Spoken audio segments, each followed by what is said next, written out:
Mon podcast IMO. Bienvenue dans ce nouvel épisode de Mon podcast IMO. Vous le savez, on se retrouve chaque jour pour une interview, un focus autour de l'immobilier.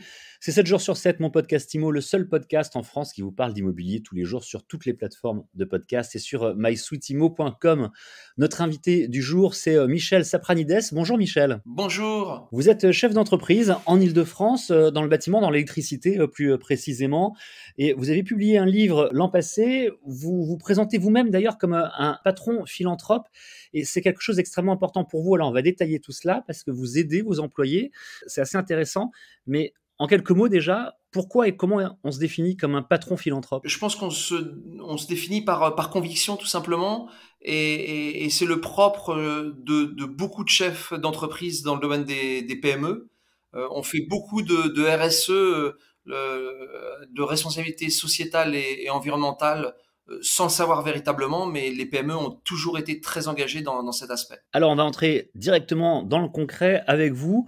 Vous avez combien d'employés, Michel ? 80. Des gens qui ont des parcours différents et c'est extrêmement important pour vous de les aider lorsque c'est nécessaire, lorsque c'est possible. On a presque l'impression que vous recherchez des gens qui ont besoin d'aide en fait.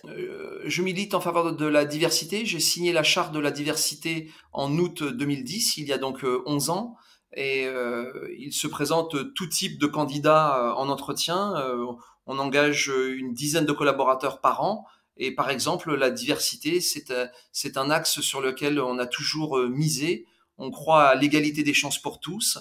Et c'est vrai qu'on a détecté par ce biais-là des pépites qui nous ont rejoints et qui participent au succès de mes entreprises. Au-delà de ça, vous aidez aussi de manière concrète vos employés. On parle d'immobilier ici lorsqu'ils ont des soucis de logement, par exemple. J'ai lu que vous aviez payé la réparation de la chaudière de quelqu'un, que vous avez embauché des gens qui ont traversé la Méditerranée, par exemple. Ouais, bon, ça c'est assez confidentiel, on va dire. Donc, je vois par quel biais vous avez eu ces informations. C'est des informations que je ne partage pas nécessairement publiquement, mais j'ai envie de dire énormément de chefs d'entreprise, de PME aident leurs collaborateurs d'un point de vue social sous diverses formes que ce soit. Alors, elles ne sont pas si confidentielles, elles sont écrites par votre attaché de presse, on va dire la vérité, mais ces informations, donc a priori, elles ont vocation à être mises en avant.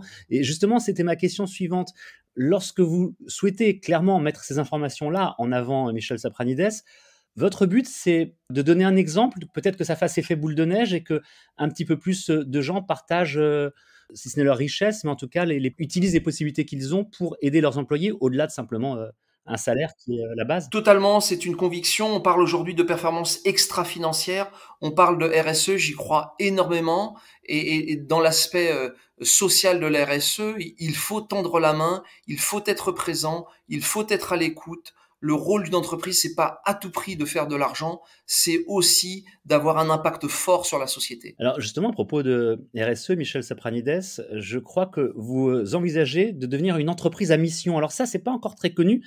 C'est intéressant d'en parler. Vous pouvez nous expliquer ? Oui, donc l'entreprise à mission est une association française qui est créée depuis quelques années seulement et qui regroupe actuellement environ 200 entreprises françaises, essentiellement des PME, qui inscrivent dans leur statut une mission et qui se vouent au développement de la RSE, de la responsabilité sociétale des entreprises, et on se destine à le devenir d'ici un an, courant 2022. Qu'est-ce qui vous motive dans tout cela ? C'est d'aider la société, d'aider les gens, c'est l'aspect humain. Je le disais tout à l'heure, vous avez écrit un livre pour parler beaucoup plus en détail de ce que nous abordons depuis quelques minutes ensemble. Il a paru l'an passé, en 2020. Là aussi, l'idée, j'imagine, est de pouvoir donner des idées, donner des conseils à d'autres chefs d'entreprise. Est-ce que c'est quelque chose que vous faites de manière concrète avec d'autres chefs d'entreprise ? Est-ce que régulièrement, lorsque vous avez des discussions avec vos pairs, vous leur donnez des exemples concrets dans ce que vous avez fait, en disant tiens, toi aussi, tu pourrais faire ça ? Complètement. Donc déjà, ce livre s'appelle Leader sociétal. Donc j'ai fondé la notion de leader sociétal. Donc il y a vraiment deux volets. L'aspect leadership qui est pas nécessairement très développé en France, qui est plus ancré dans le modèle anglo-saxon d'une part, et d'autre part l'aspect sociétal. Et oui, j'interviens lors de conférences.